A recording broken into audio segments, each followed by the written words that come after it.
As the city of Baltimore nears 300 homicides, a pair of barbers were the most recent victims to gun violence. The two men were the victims of a deadly weekend shooting spree. WMER2 News' Kendall Green has the latest from East Baltimore, where barbers are getting together trying to make sense of this madness.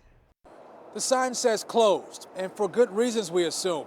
The barbershop is a place where men and women go to look their best. But unfortunately, over the weekend, it was the site of a tragedy. We've seen the barbershop for so long as a safe haven for every guest who enters.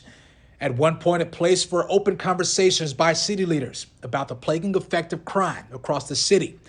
And now word of that same crime buzzing around Baltimore. This after a gunman killed two barbers and injured another.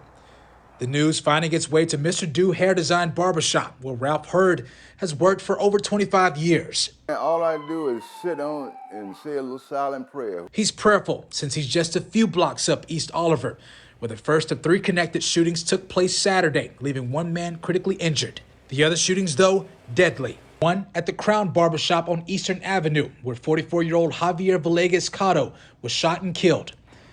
Police identified the gunman as 37-year-old Carlos Ortega. Behind the white curtain draped over the doorway are broken-hearted barbers who describe Javier as a soft-spoken, kind man. Now, all that's left to honor his life so far, these white flowers just outside of the barbershop. Police say Ortega then traveled to another barbershop on O'Donnell Street and murdered 33-year-old Raphael Jeffer at the Blady-style barbershop. But an off-duty sergeant was there getting a haircut and shot back at Ortega, killing him.